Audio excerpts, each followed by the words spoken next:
रास के बूढ़े बरगद ने वह दृश्य देखा था। दांडी कूच की तैयारी के सिलसिले में वल्लभ भाई पटेल 7 मार्च को रास पहुंचे थे। उन्हें वहां भाषण नहीं देना था, लेकिन पटेल ने लोगों के आग्रह पर 2 शब्द कहना स्वीकार कर लिया। उन्होंने कहा, भाइयों और बहनों, क्या आप सत्याग्रह के लिए तैयार हैं? इसी बीच मजिस्ट्रेट ने निषेधाज्ञा लागू कर दी और पटेल को गिरफ्तार कर लिया गया। यह गिरफ्तारी स्थानीय कलेक्टर शिलडी के आदेश पर हुई, जिसे पटेल ने पिछले आंदोलन के समय अहमदाबाद से भगा दिया था। वल्लभ भाई को पुलिस पहरे में बोरसद की अदालत में लाया गया, जहां उन्होंने अपना अपराध कबूल कर लिया। जज को समझ में नहीं आ रहा था कि वह उन्हें किस धारा के तहत और कितनी सजा दे। 8 लाइन का अपना फैसला लिखने में उसे 1.5 घंटा लगा। पटेल को 500 रुपये जुर्माने के साथ 3 महीने की जेल हुई। इसके लिए उन्हें अहमदाबाद में साबरमती जेल ले जाया गया। साबरमती आश्रम में गांधी को पटेल की गिरफ्तारी, उनकी सजा और उन्हें साबरमती जेल लाए जाने की सूचना दी गई। गांधी इस गिरफ्तारी से बहुत क्षुब्ध थे। उन्होंने कहा कि अब दांडी कूच की तारीख बदल सकती है। वह अपने अभियान पर 12 मार्च से पहले ही रवाना हो सकते हैं। आश्रम में एक आदमी यह हिसाब लगा रहा था कि मोटर कार से बोरसद से साबरमती जेल पहुंचने में कितना समय लगेगा। जेल का रास्ता आश्रम के सामने से ही होकर जाता था। आश्रमवासी पटेल की एक झलक पाना चाहते थे। समय का अनुमान लगाकर गांधी स्वयं आश्रम से बाहर निकल आए। पीछे पीछे सब आश्रमवासी आकर सड़क के किनारे खड़े हो गए। लोगों का ख्याल था कि पटेल को गिरफ्तार करके ले जाने वाली मोटर वहां किसी हाल में नहीं रुकेगी, लेकिन मोटर रुकी। लगता है पटेल का रोब ही था कि पुलिस वालों को मोटर रोकनी पड़ी। गांधी और पटेल सड़क पर ही मिले। एक संक्षिप्त मुलाकात। पटेल ने कार में बैठते हुए आश्रमवासियों और गांधी से कहा, मैं चलता हूँ, अब आपकी बारी है। पटेल की गिरफ्तारी पर देश भर में प्रतिक्रिया हुई। दिल्ली में मदन मोहन मालवीय ने केंद्रीय असेंबली में एक प्रस्ताव पेश किया, जिसमें बिना मुकदमा चलाए पटेल को जेल भेजने के सरकारी कदम की भर्त्सना की गई थी। प्रस्ताव पारित नहीं हो सका। इस प्रस्ताव पर कई नेताओं ने अपनी राय सदन में रखी। मोहम्मद अली जिन्ना ने कहा, सरदार वल्लभ भाई पटेल की गिरफ्तारी अभिव्यक्ति की स्वतंत्रता के सिद्धांत पर हमला है। भारत सरकार एक ऐसी नज़ीर पेश कर रही है जिसके गंभीर परिणाम होंगे। गांधी के रास पहुंचने के समय वह कानून लागू था जिसके तहत पटेल को गिरफ्तार किया गया था। सत्याग्रहियों ने अपनी ओर से तैयारी पूरी कर ली थी। अब्बास तैयब जी वहां पहुंच चुके थे कि गांधी की गिरफ्तारी की स्थिति में कूच की अगुवाई कर सके। बोरसद से निकलने के बाद लगभग सभी आश्वस्त थे कि अब गांधी को जलालपुर पहुंचने तक नहीं पकड़ा जाएगा, लेकिन तैयारी में कोई कमी नहीं थी। रास में गांधी का भव्य स्वागत हुआ। दरबार समुदाय के लोग इसमें सबसे आगे थे। दरबार गोपाल दास और रविशंकर महाराज वहाँ मौजूद थे। गांधी ने अपने भाषण में दरबारों का खास तौर पर उल्लेख किया। कुछ दरबार रास में रहते हैं, पर उनकी मुख्य बस्ती कनकापुरा और उससे सटे गांव देवण में है। दरबार में रियासतदार होते थे। उनकी साहबी थी, ऐशो आराम की जिंदगी थी, एक तरह का राजपाट था। दरबार सब कुछ छोड़कर यहाँ आकर बस गए। गांधी ने कहा, इनसे आप त्याग और हिम्मत सीखें। अखिल भारतीय कांग्रेस कमेटी की बैठक 21 मार्च को साबरमती के तट पर होने वाली थी। जवाहरलाल नेहरू इस बैठक से पहले गांधी से मिलना चाहते थे। उन्होंने संदेश भिजवाया, जिसके जवाब में गांधी ने रास में अपनी जनसभा से पहले एक पत्र लिखा और कहा कि उन तक पहुंचना कठिन है। तुमको पूरी एक रात का जागरण करना पड़ेगा। अगर कल रात से पहले वापस लौटना चाहते हो तो इससे बचा भी नहीं जा सकेगा। मैं उस समय जहाँ भी रहूँगा, संदेशवाहक तुमको वहाँ तक ले आएगा। इस प्रयाण की कठिनतम घड़ी में तुम मुझसे मिल रहे हो। तुमको रात के लगभग 2 बजे जाने परखे मछुआरों के कंधों पर बैठकर एक धारा पार करनी पड़ेगी। मैं राष्ट्र के प्रमुख सेवक के लिए भी प्रयाण में जरा भी विराम नहीं दे सकता। वल्लभ भाई की गिरफ्तारी के कारण रास में आम लोगों के बीच सरकार के खिलाफ प्रतिक्रिया स्वाभाविक थी। गांधी की जनसभा से पहले ही गांव के सभी पुश्तैनी मुखिया और पटेल उन्हें अपना इस्तीफा सौंप आए। गांधी ने दांडी कूच शुरू होने से पहले ही यह निश्चय कर लिया था कि वह अपनी यात्रा ब्रिटिश आधिपत्य वाले भूभाग से ही करेंगे। किसी राजघराने के इलाके में नहीं जाएंगे, लेकिन इस यात्रा में उन्हें थोड़ी देर के लिए बड़ौदा रियासत से गुजरना पड़ा। ऐसा न करने पर यात्रा करीब 20 किलोमीटर लंबी हो जाती और इसका असर यात्रा कार्यक्रम पर पड़ता। सत्याग्रही गाजे बाजे के साथ रास में दाखिल हुए। वहां गांधी को एक धर्मशाला में ठहराया गया, जबकि बाकी सत्याग्रही तंबुओं में रुके।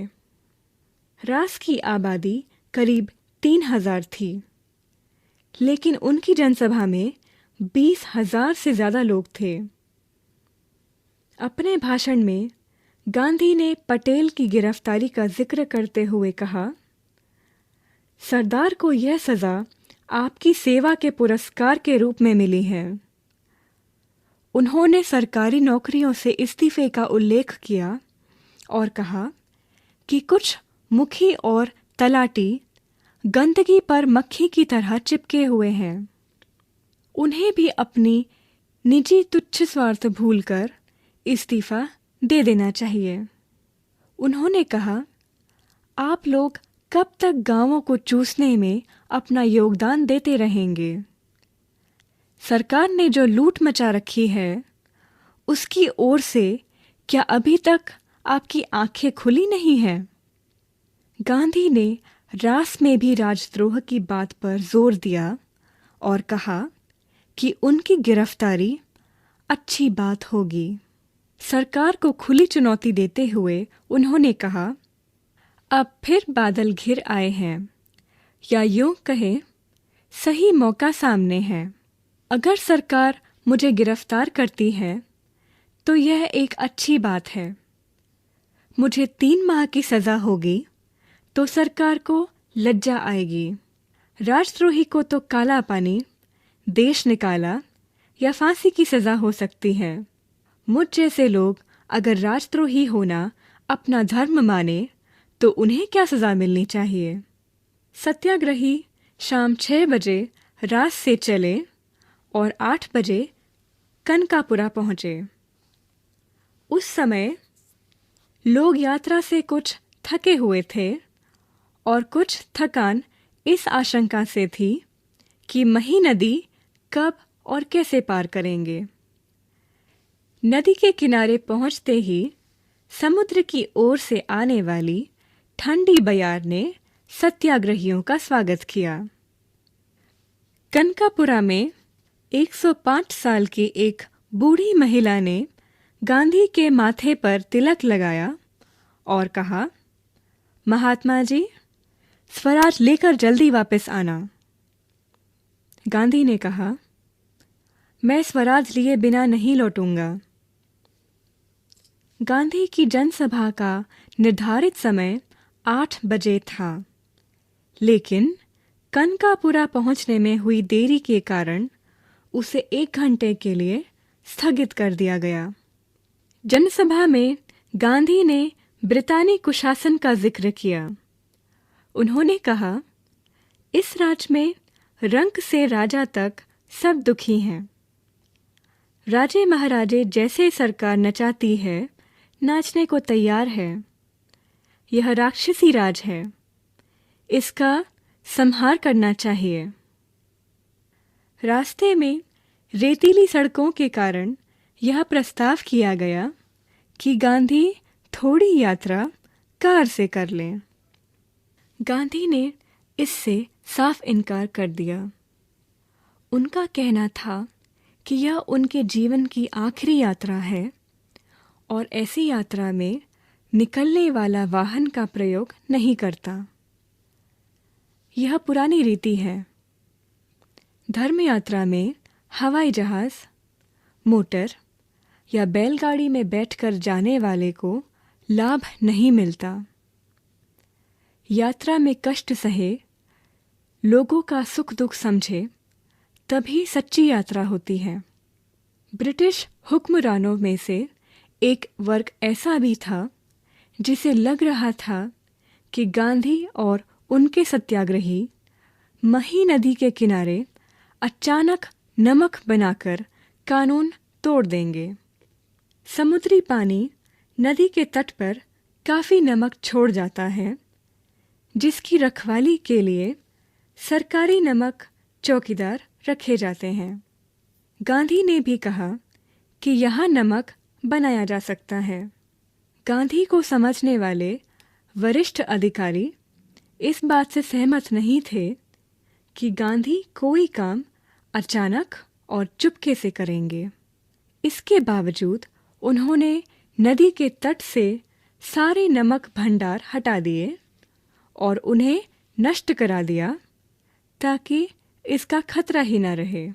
नियमों के अनुसार उस दिन की यात्रा कनकपुरा में गांधी के भाषण के बाद समाप्त हो जानी चाहिए थी, लेकिन इसमें परिवर्तन कर दिया गया। यह तय पाया गया कि नदी को आधी रात के समय समुद्र का पानी चढ़ने पर पार किया जाए ताकि कीचड़ और दलदल में कम से कम चलना पड़े। रात 10:30 बजे भोजन के बाद सत्याग्रही नदी की ओर चल पड़े। अंधेरी रात में गांधी को करीब 4 किलोमीटर दलदली ज़मीन पर चलना पड़ा। कुछ लोगों ने गांधी को कंधे पर उठाने की सलाह दी, पर उन्होंने मना कर दिया। कहा, यह धर्म यात्रा है, चलकर पूरी करूँगा। तट पर पहुंचकर गांधी ने पैर धोए और एक झोपड़ी में आराम किया, आधी रात का इंतज़ार करते हुए। मही के तट पर उस घुप अंधेरी रात में भी मेला जैसा लगा हुआ था। भजन मंडलियाँ थी। दांडिया रास में निपुण दरबार थे। उनके गीत के बोल थे, देखो गांधी का दांडिया रास, देखो वल्लभ का दांडिया रास, दांडिया रास सरकार का नास, देखो विट्ठल का दांडिया रास, देखो भगवान का दांडिया रास। गांधी को नदी पार कराने की जिम्मेदारी रघुनाथ काका को सौंपी गई थी। उन्होंने इसके लिए एक नई नाव खरीदी और उसे लेकर कनकापुरा पहुंच गए। बदलपुर के रघुनाथ काका को सत्याग्रहियों ने निषाद राज कहना शुरू कर दिया। उनके पास बदलपुर में काफ़ी ज़मीन थी और नावें भी चलती थी। जब समुद्र का पानी चढ़ना शुरू हुआ तब तक अंधेरा इतना घना हो गया था कि छोटे मोटे दिए उसे भेज नहीं पा रहे थे। थोड़ी ही देर में कई हजार लोग नदी तट पर पहुंच गए। उन सब के हाथों में दिए थे। यही नज़ारा नदी के दूसरी ओर भी था। पूरा गांव और आसपास से आए लोग दिए की रोशनी लिए गांधी और उनके सत्याग्रहियों का इंतज़ार कर रहे थे। रात 12 बजे महिसागर नदी का किनारा भर गया। पानी चढ़ आया था। गांधी झोपड़ी से बाहर निकले और घुटनों तक पानी में चलकर नाव तक पहुँचे। महात्मा गांधी की जय, सरदार पटेल की जय और जवाहरलाल नेहरू की जय के नारों के बीच नाव रवाना हुई, जिसे रघुनाथ काका चला रहे थे। कुछ ही देर में नारों की आवाज़ नदी के दूसरे तट से भी आने लगी। ऐसा लगा जैसे वह नदी का किनारा नहीं बल्कि पहाड़ की घाटी हो, जहां प्रतिध्वनि सुनाई दे।